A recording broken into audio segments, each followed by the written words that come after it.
स्वागतम. ठरलं तर मग मालिकेच्या आजच्या भागामध्ये आपण पाहणार आहोत की आता प्रेमाने सायली ही पूर्णा आजीसमोर येते आणि पूर्णा आजीला म्हणते की ते नाणे तुम्ही मला देताय ना. तर पूर्णा आजीच्या डोळ्यात पाणी आलेले असते. भरल्या डोळ्यांनी सायलीकडे बघत पूर्णा आजी तिच्या हातातील ते नाणे सायलीच्या हातात ठेवते. तेव्हा तन्वी सगट अस्मिताचा मोठा जळफळाट होतो तर सर्वांना मोठा आनंद झालेला असतो. त्यानंतर उठून उभा राहत सायली ही पूर्णा आजीचा हात धरते आणि पूर्णा आजीला देवीसमोर आणते आणि सायलीने केलेली पूजेमध्ये देवीसमोर ठेवलेल्या त्या पैशाच्या नाण्यामध्ये सायली हे प्रतिमाकडचे ते नाणे ठेवते आणि हात जोडून देवी आईची प्रार्थना करते. त्यानंतर हात जोडतच सायली म्हणते की देवी आई, तुझ्यावर ही जबाबदारी आहे की मायलेकीची तू ही भेट घडूनच आणशील. सायली म्हणते की देवी आई, तुला पूर्णा आजीचा विश्वास खरा ठरवावाच लागेल. आणि सायली म्हणते की पूर्णा आजी, देवी आई नक्की तुमचा विश्वास खरा ठरवतील. इकडे आता ते बघून अस्मिता ही तन्वीला बाजूला घेते आणि म्हणते की तू प्रतिमाची मुलगी आहेस तरी तुला कसं काही नाही करता आलं.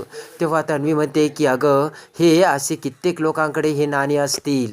तन्वी म्हणते की मला तर नक्की वाटतंय सायलीने पूर्णा आजीला खिशात घालायला नक्कीच ते नाणं मुद्दाम होऊन त्या रांगोळीवर ठेवलं होतं. तेव्हा ते सर्व बघून कल्पना म्हणते की पूर्णा आजी, आपल्याकडे प्रतिमा आली होती की नाही ते माहिती नाही, पण आपल्या घरी नक्की लक्ष्मी आली.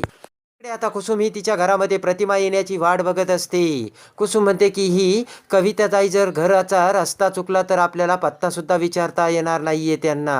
त्यानंतर लगेचच प्रतिमा ही घरी येते. प्रतिमाला बघताच कुसुम म्हणते की मला वाटतंय की तुम्ही खूप थकलेल्या दिसतात आणि कुसुम ही प्रतिमाला पाणी आणायला जाते. तेवढ्यात प्रतिमा तिच्या पिशवीमध्ये ते चांदीचं नाणं शोधू लागते. तर कुसुम म्हणते की काय शोधताय. तेव्हा खुनीनेच प्रतिमा लक्ष्मीचं ते चांदीचं नाणं ठेवायला शोधत असल्याचे आता कुसुमला सांगते. तेवढ्यात कुसुमचे लक्ष प्रतिमाच्या पर्सकडे जाते आणि ती उसवलेली बघून कुसुम म्हणते की अहो, तुमची तर ही पर्स उघडीच, कदाचित हे नाणं या पर्समधून बाहेर पडलं असेल. ते बघून प्रतिमा विचार करते की अरे देवा, कुठे नाणं पडलं असेल. कुसुम म्हणते की कविताताई, तुम्ही कुठे गेला असं होता, तुम्हाला काही आठवतंय का, मग तिकडेच ते नाणं पडलं असेल. तर खुनेनेच प्रतिमा म्हणते की चला आता पूजा करून घेऊयात. तर इकडे अस्मिता आणि तन्वी पुन्हा त्यांच्या रूममध्ये येत म्हणतात की आपण नेहमी काहीतरी प्लान करतो आणि आपला प्लान हा ती सायली उधळून लावतेच. तन्वी म्हणते की अस्मिता, सायलीने तो फराळ विकत आणला होता का. तर अस्मिता म्हणते की नाही ग, 2 दिवस ती किचनमध्येच घुसली होती, तिने स्वतः तो सर्व फराळ बनवलाय.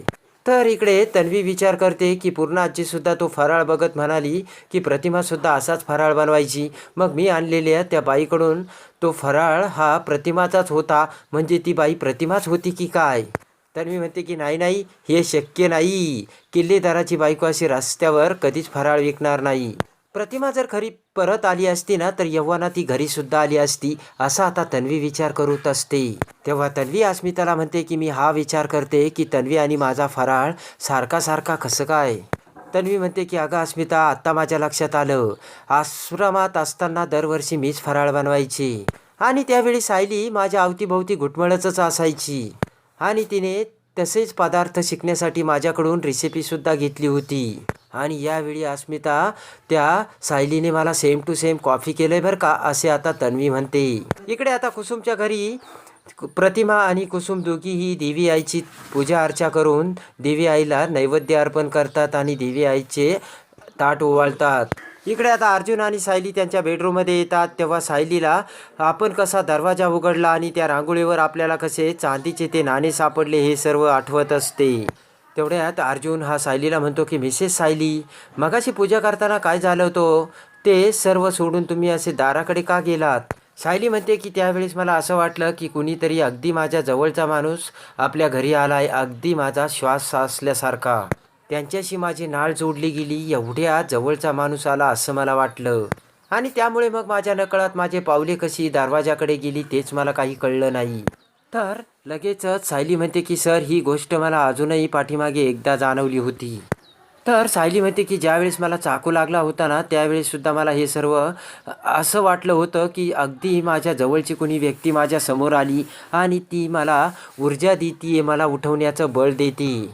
इकडे आता अर्जुन हा बाहेर येऊन चैतन्याची भेट घेतो आणि म्हणतो की चैतन्य, उद्या मला काहीही करून सायली आणि मधुभाऊची भेट घडवायची, त्यामध्ये मला काहीही प्रॉब्लेम यायला नको आहे. चैतन्य म्हणतो की अरे अर्जुन, तुला काहीच प्रॉब्लेम येणार नाही आहे. आपण सर्व लिगल प्रोसिजर पूर्ण केली तेव्हा नक्कीच आपल्याला मधुभाऊला सोडवता येईल. अर्जुन म्हणतो की चैतन्य, आजच्या सर्व आपल्या अपॉइंटमेंट्स तू कॅन्सल कर. चैतन्य म्हणतो का? अर्जुन म्हणतो की अरे आपल्याला मार्केटमध्ये जायचं आहे आणि त्या लहान मुलांचे कपडे आणि फटाके विकत घ्यायचे. इकडे आता सायलीसुद्धा कल्पनाकडे येते आणि म्हणते की आई, मला मुलांसाठी कपडे आणि फटाके विकत घ्यायचे.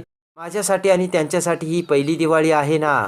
हसतच कल्पना म्हणते की सायली, तुम्ही सगळे मुलांचे खूप लाड करतात ना. तर हसतच सायली म्हणते हो आई. सायली म्हणते कसं आहे ना आई, यावर्षी मधुभाऊ या आश्रमात नाही आणि मी सुद्धा आश्रमात नाही आणि म्हणूनच सायली म्हणते की मी म्हटलं की जाताना काहीतरी मुलांसाठी घेऊन जाऊ.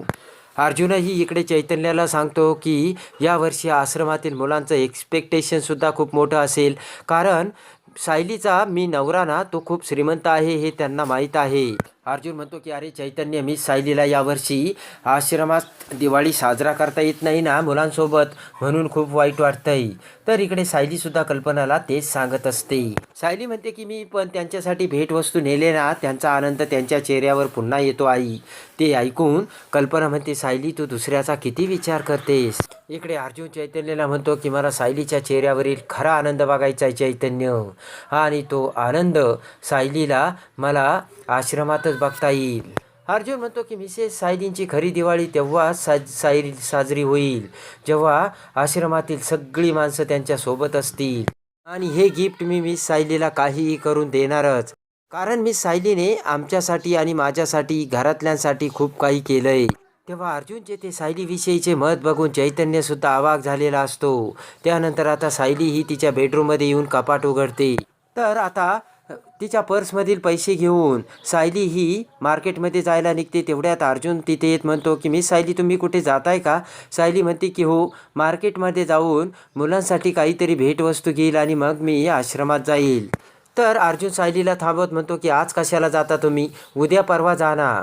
तेव्हा सायली म्हणते की सर, उद्या पाडवा आहे आणि परवा भाऊबीज, तेव्हा नंतर मग दिवाळी ही संपून जाईल. सायली म्हणते की अहो अर्जुन सर, तेव्हा मी आजच त्यांना अशी जाते आणि अशी भेटून येते. अर्जुन म्हणतो की मिस सायली ऐका ना, आज आपल्याला बाहेर जायचं, माझं एक मोठे क्लायंट आहे ना, त्यांनी आपल्याला दिवाळीसाठी घरी बोलावलंय.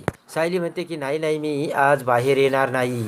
तर अर्जुन म्हणतो की पूर्ण आजीसमोर तुम्हाला पाडव्याची सुद्धा तयारी करायची असेल ना. तर सायली म्हणते की सर, मी पाडव्याची सर्व तयारी केली. तर रागाने सायली तिथून निघून जाते. तर चैतन्य अर्जुनच्या बेडरूममध्ये येत म्हणतो की अरे तू सायलींना असं कुठं पाठवलंय. तेव्हा अर्जुन म्हणतो पाठवलं नाही, त्या आश्रमात चालले आणि मी त्यांना अडवत होतो. तर अर्जुन म्हणतो की आता मोठा घोटाळा होणार. सायली आश्रमात गेल्या तर मुलं सायलीला सांगणार की उद्या तुमच्या नवऱ्याने म्हणजे चिडक्या बिब्ब्याने आम्हाला घरी बोलावलंय. हसतच चैतन्य म्हणतो की मग अर्जुन, तुझे सर्व सरप्राईज फ्लॉप होणार. तर अर्जुन म्हणतोय नाही, मी माझे सरप्राईज फ्लॉप होऊ देणार नाही. हसतच विचार करत अर्जुन म्हणतो की मिसेस सायलींना जर आता थांबवायचं असेल तर एकच ऑप्शन आहे. तेव्हा चैतन्य म्हणतो की कोणता? तर अर्जुन हा चैतन्यकडे बघत हसू लागतो. इकडे आता सायली ही कल्पनाकडे येत म्हणते की आई, मी आश्रमात जाऊन येते, तुमच्यासाठी काही आणायचं का? तर कल्पना म्हणते नाही, पण इकडची तू काही काळजी करू नकोस सायली, आणि आश्रमात मुलांबरोबर अगदी व्यवस्थित वेळ घालव. तर आता सायली जाऊ लागतात. चैतन्य हा खाली येतो आणि म्हणतो की मावशी, सायली वहिनी, अर्जुनवर काय चाललंय त्याचं तुम्ही बघा. तर कल्पना म्हणते काय झालं. तेव्हा चैतन्य म्हणतो की तुम्ही येऊनच बघा. पळतच कल्पना आणि सायलीवर येतात. तर अर्जुन हा ब्लँकेट घेऊन कुडकुडत थंडी वाजल्यासारखं नाटक करत असतो. तेव्हा कल्पना म्हणते काय झालं. सायली म्हणते की आता तर ठीक होते. तेव्हा चैतन्य म्हणतो की मी त्याच्यासोबत केस संदर्भात डिस्कशन करत होतो. अचानक अर्जुनला थंडी पडली आणि तो असा कुडकुडायला लागला. त्यानंतर मी त्याच्या अंगावर हे ब्लँकेट टाकलं. तर आता सायली ही लगेचच अर्जुनची काळजी घेण्यासाठी तिथे थांबते. दुसऱ्या दिवशी म्हणजे पाडव्याच्या दिवशी सुभेदारांच्या घराचा दरवाजा उघडताच सायलीताई असे म्हणत आश्रमातील मुळे तिथे पळत आलेली असते. मुलांना बघून प्रेमाने सायली त्यांना मिठी मारते आणि आतमध्ये घेऊन येते. त्याच वेळेस दरवाजातून पाठीमागून मधुभाऊ साऊ असे म्हणत तिथे येतात. तेव्हा मधुभाऊंना बघताच सायलीला एवढा आनंद होतो की पळतच सायली ही मधुभाऊंकडे येते आणि मधुभाऊंना मिठी मारते. तर लगेचच ते सर्व बघून सायलीला खूप आनंद झालेला असतो आणि अर्जुनने मधुभाऊला सोडून बरोबर दिवाळी साजरी करण्यासाठी आणले हे सायलीला समजतात. सायली ही प्रेमाने अर्जुन समोर येते आणि अर्जुनला हात जोडून म्हणते की थँक्यू अर्जुन सर, आज खऱ्या अर्थाने तुम्ही माझी दिवाळी साजरी केली. अर्जुन म्हणतो की तुम्हाला माझे गिफ्ट आवडले ना. तेव्हा खऱ्या अर्थाने आज सायलीला अर्जुनने दिलेले गिफ्ट खूप आवडलेले असते आणि हात पकडून सायली ही अर्जुनचे आभार मानते.